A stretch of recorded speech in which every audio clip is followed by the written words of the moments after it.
Hey, this is Fit Gear Hunter here in my home gym of CrossFit Homeward in Chapel Hill, and I'm here today to give you a full review for the Garmin Forerunner 745, which is hot off the press, or it's been out for about a month. There's a lot of things that I like about it, and some things that maybe aren't as significant for the price point. But just to give you the basic overall details, it's 43.4 millimeters wide, 14.3 millimeters thick. It's 46 grams, so on the lighter side. It has 69 lumens, which is at the max brightness, and you can control the brightness up from 10% up to 100%. The same brightness level as the Fenix 6 series, so it's going to come in the same there. It's an all plastic body with the same Garmin Elevate heart rate sensor, which I did a recent full analysis of when it comes to CrossFit training and high intensity interval training. So this whole YouTube channel, this whole website, fitgearhunter.com, is dedicated to testing devices for the single purpose of CrossFit and high intensity interval training, if that's your focus, versus all the running that's out there. So the battery life is rated at 7 days, but in full testing and one test within the days, 45 minutes of music use, a little bit of GPS, I'm getting 4 days of use. So this is with the brightness at 50%, because it is a little bit on the dimmer side versus the 945, which is twice as bright. And I'm going to do in this video, we're going to look at a hands-on of what the watch looks like directly. We're going to look a little bit at the app, at how some of the data comes through, and you can break down some of the details. And we're also going to look at a side-by-side with the 945, because there's a full comparison. I've done a full video of the 945 versus the 745, but there's so much talk about the 745 versus 945. I'm going to do a side-by-side comparison within this video, and then we'll come back together with a summary. So let's stay tuned. Let's look into the details. Okay, so looking at the 745 face-to-face, 43.6 millimeters wide and 14.3 millimeters thick. So it is thicker than listed, but it is a millimeter thinner than the 945. On the back, it's got the Elevate heart rate sensor and the simple plug-in. It's on the same location as it is for the 945. One thing that's super interesting is look at the band. So the band does not have a quick release, and it is not a quick fit, and there are no screws for you to release the band. It is actually a spring-loaded old school, so you can pop it out using a little tiny screwdriver like for a glasses kit, but that is super odd. Otherwise, the band feels like a thicker version of the 245 band, and obviously it's wider, so it's the same width as the 945 and the Fenix 6 series. So that just makes it odd. It's just sort of odd all around. It's about the same weight, so 46 grams versus, but looking at the watch, there's a few things you'll notice that this is the watch face from the Garmin 945. So one of the things that's been unique about Garmin is they haven't had a blend of watch faces. So this is not super important to CrossFit training and overall development, but this is the standard watch face that comes on it. And I'm at 50% brightness here. That's the 945. That's more of the generic. This is the 245 watch face, and I think that goes into it. But with any of these, let's just take this one, you can change the layout to the 645, 245, 945. It just is super odd that they've never crossed over their watch faces until now. There's a specifically unique to this watch as well as this one. These are the two that are custom to this watch, but it's just odd that you can see the 645, the 245, and the 945 watch face options. Obviously, I have a million watch faces to the world as we know it. So there we have it with the watch faces. Now, one thing I'm going to show you is, so like in the activity, so you obviously go through the app, the different widgets. You have body battery, which is heart rate variability measuring at all times. It takes your stress into account. It transmits it to a level of, how much energy your body resources may have at this point in time, which is super useful. You can see oncoming sickness. You can see how much a workout is depleting you or how stressful of a day is depleting you. This is your training status. This is the exact same look you're going to get on the Fenix 6 and the 945, where it shows your training status. Remember, to get a training status, for those of us in CrossFit high intensity interval training universe, you have to run at least for 5 minutes twice a week. Actually, once you have the training status loaded, so it takes 2 runs of at least 5 minutes in length, so I can get a VO2 max 2 different times. You can usually actually just run once a week and it'll keep the training status active. And if you ever go like a week and a half without running, it'll say, you know, no status, because you have to log a VO2 max time. There's the VO2 max times. Here's how the load looks. Again, this is the same as 945 and Phoenix 6. There's the load specificity, so load specific accumulation, whether it's anaerobic, highly aerobic, or lowly aerobic. It'll track all three different components as you're working out. In the recovery time, this is the improved recovery time, and you can click it one more time. Usually, I thought you could click it to get more details, but recovering as expected. This one time when I had a more restful day after a harder workout, it said you actually cut your recovery time down because I was extra restful. On the flip side, I had a harder workout and I got terrible sleep, and it told me you actually have more recovery time needed because you got terrible sleep. All of the same widgets, you know, all the same basic things that you would get in the 945 and even the 6. You know, this is just how all the basic stuff looks. Now, I haven't done this in a while, but this is how, well, let me actually, before I show you how to create a CrossFit activity, which I'm going to do in this video, this is how an activity looks. You go into it. There's how notification looks. I've always felt like the Garmin has a good balance of the brightness or the quality of the text size, and they do a white backdrop with black text, which just makes it more visible, and you can see that it automatically appeared. You don't have to do a wrist flip or push a button to see the text, which is great. So anyway, back to the activity. This is how the activity stats look at the end of a workout. You can do a laundry list of little details. So you can see that, you know, average heart rate, max heart rate, the aerobic training effect, anaerobic training effect. So every workout is going to give you 5 pieces of metrics. So you're going to get training effect aerobic, training effect anaerobic, and then load type, whether it's low aerobic, high aerobic, or anaerobic load type. There's the load total score, 195, and it tells you the source wasn't on this watch because I just was finishing up the tracking. So training effect, again, this is what you see. You know, after a workout, you'll see these stats coming in. A slightly different screen variation when you actually get done with the workout, but how much time was spent in each zone, laps, delete, and that's how the workout looks. One thing I want to show is how it looks to do a workout, but I want to show you by creating a CrossFit style workout. So I usually just go to the plus, and at the top here, so again, you got to go to the plus, which is at the bottom of your list, the plus, to go up to copy activity. And I always copy, oh, of course it's not here. I always copy cardio.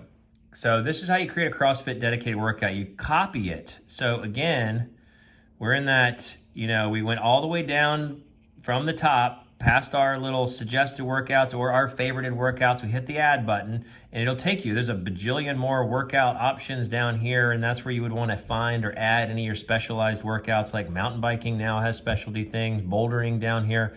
But this is where I go. So again, we go plus to the plus section, then copy activity. I always copy cardio, and you can just basically blow it out, you know, and you can title it, let's just make it simple, to title it really quickly.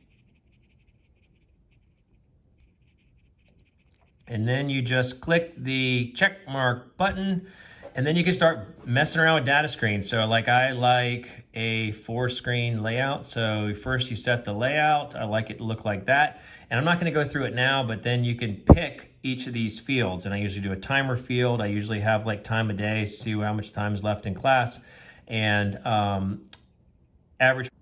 So there you have it. That's where I would have the gauge, time of day, average heart rate, and you can set up a second one, so you can always scroll down and add plus new if you want to set up a lap specific to count your rounds for time. And the important thing is you go back to this data screens, but you do not go back again. You want to click done, and then it'll set it as a favorite. So from now on, and I just will put it there.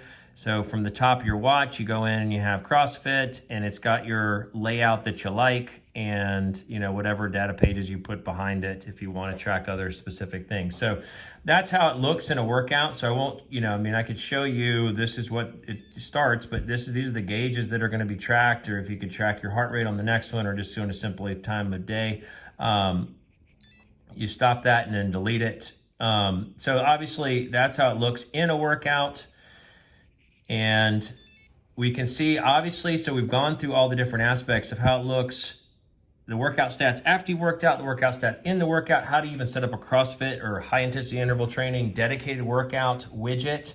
Now we see the training status, which we went through already. So you get your VO2 max, your load levels, your load specificity, and your recovery time. So those are the primary things. Now there are a million different widgets you could download, and there's supposed to be a sleep widget coming that'll show you your sleep stats and your sleep quality.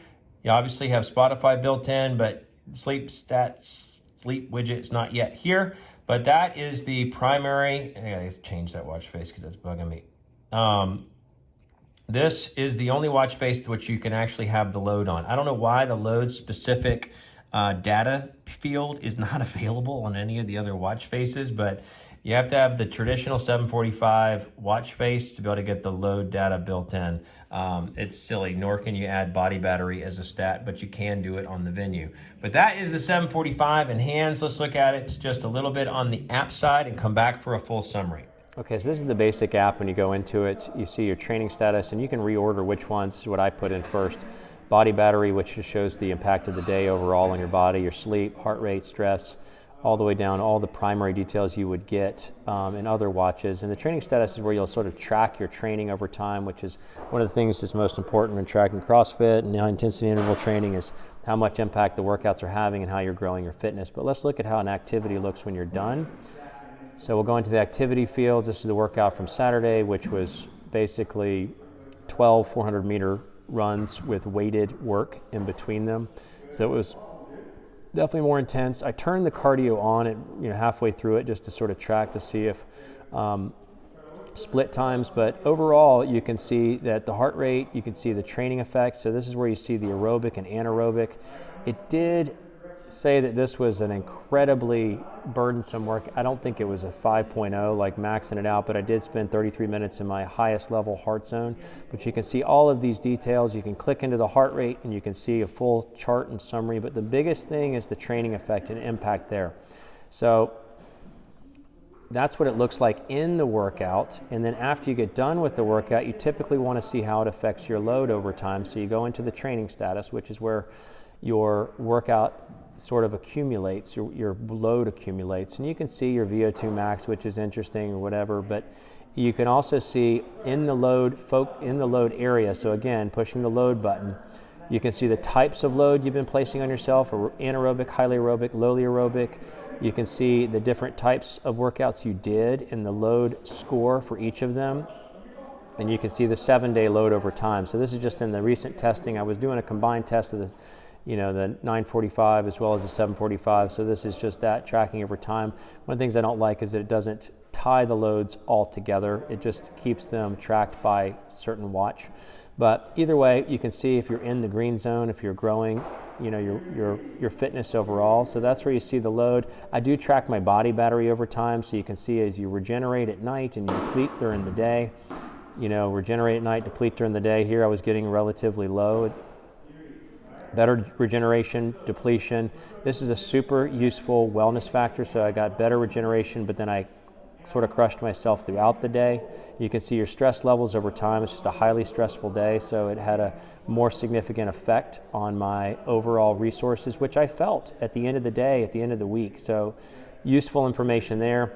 The sleep tracking does give you primary pieces of data. This is not yet First Beats Analytics. This is Garmin still, because they haven't updated it, but you can see the deep, light, REM, awake. You can see you turn the pulse ox on for at night. You can see how your respiration, your oxygen levels throughout the night, and then your respiration rate. It doesn't currently use the pulse ox and the respiration to tie into a score. Even when you get the update to the higher analytics that are coming to the watch, you would only get the sleep score and a summary of how the sleep quality was, but it's not tying these two pieces in. So that's one thing I hope that they grow in the future. But that is the full summary. You can go into, by clicking on the watch, you can go into the watch and set up a bunch of stuff. You can link your music, change your activities and widgets. You can download a bunch of different items. So it's very expansive in the watch itself. So let's come back together for a summary. Okay, so I did a complete comparison review between the 745 and the 945, but I just want to touch on it again in this complete review for the 745 because there's so much discussion about the differences between these two devices as well as the look and feel and all those types of things. So I wanted to touch on it again. So you can see that obviously 47 millimeters versus 44 millimeters or 43.6. What's really interesting is that the 745 does use the same 22 millimeter thickness band. And you can see that the bezel differences, obviously there's a huge gap here. The 745 just feels so tiny after having worn the 945 for such a period of time. This is with both of them set to 50% brightness. So you can see, and maybe you can't, but this is considerably brighter because it's about twice as bright overall. And definitely the digital screen background is coming from somewhere else because the quality of the black and the clarity of the colors is much better on the 945. So 745 has that older Phoenix 6X 245, a little bit more washed out, but you do have the brightness control. So you can go up to full brightness, and the brightness is the same brightness as the Phoenix 6S or the Phoenix 6 series. It can go up to the same level of brightness. You look at the back, this again is, really odd. It's got a fixed buckle. It actually has spring loaded, but there's not a quick release versus the 945, which uses the screws to get out the band. The 745 does not have such a thing. The only other minor differences is it looks just like a miniature version, but the 945 has a little bit stronger build quality, just feels a little bit stronger and has little ridges across the side of it. So those are the primary differences between the two, other than the missing maps. Is the size, the amount of battery life is twice as long, supposedly, and the amount of brightness, and no reviewers really talk about this, but the brightness of the 945 is twice as bright, actually more than twice as bright than the 745, twice as bright as the Phoenix 6 series, and like 6 times brighter than the 245. So you can see the side-by-side comparison. You can see the thickness of, the edges, the distance between the screen and the edge, the screen and the edge. But otherwise, those are the primary differences we can see face to face. One last thing I'll point out is you can just sort of see how the watches look when you scroll through the different menus, through the different widgets. These are somewhat aligned. So you can see the training status widget. You can see how each of those look. I'm unproductive because I'm overdoing it apparently with load expectation. So this is just how the screens look. Obviously sharper black, better colors here. But just to give sort of a side-by-side, recovering as expected. And back to the top here. So again, the quality of the screen differences between the 945 and the 745, just to give you a little bit more to see. So what do I think in summary? I think the pros is that it has all of the higher level load calculations and workout analysis calculations that you would get from the 945 and the Phoenix 6 series. That's doing the aerobic and anaerobic training effect, as well as the type of load from that workout, highly aerobic, lowly aerobic, or anaerobic, and it tracks the load trends over time in each of those different areas. So it does the full spectrum of load analysis. I think it does a great job with all the customization you can do with what data sets you see on the screen and how many pieces of data you can see on the screen, as well as the information that comes through. I think it's fantastic that it's getting the higher level sleep analytics that the 945 and the Phoenix 6 are. Well, the Phoenix 6 has now, and the 945 and 745 is yet to get, but it's going to be coming. The First Beat Analytics, which gives you the widget, the sleep widget. You can see it on the watch. You get a score, and you get a full, more in-depth analysis. What do I not like about it? Well, I don't like that it's a little bit of a bluish, like a grayed out or washed out backlight. I don't like, in some ways that it feels like a light watch, and maybe that's obviously good for those running and training, but it does have sort of more of a robust design instead of a sleek design, and has the build quality that feels like it's a little bit more plasticky. The other things that I don't like is that it is at the $500 price point compared to the $945, which is now $500. It basically is giving you half the battery life and half the brightness, and not including the full extensive maps that are available on the 945 series. So the 945 just seems to add, if it's kept at the same price, 500 versus 500, there's a ton more value in the 945, and so that puts the 745 in an unknown category of, do you get the full value for the cost of the watch? I would be more tempted, especially when training for CrossFit or high intensity interval training, to go down to the 245 because it has still the baseline training load calculation. It does have the improved recovery time assessment in the 245. You won't get the sleep analytics, but you will still get sleep analysis to a degree, but you'll get a lot of the training specifics without some of the specificity that doesn't as much apply to CrossFit and high intensity interval training. So that's the 745 in a nutshell. Please continue to subscribe if you want more content as it relates to devices for this type of training. And I'm also going to be releasing a full comparison of the 745 versus the Polar Vantage V2, which I think is more of a direct comparison than the 745 and the 945, because I don't think as much competition there. But let me know in the comments if you have anything that you'd like to see more of. But stay tuned for the future updates and reviews, comparison of these two watches, and other reviews down the line.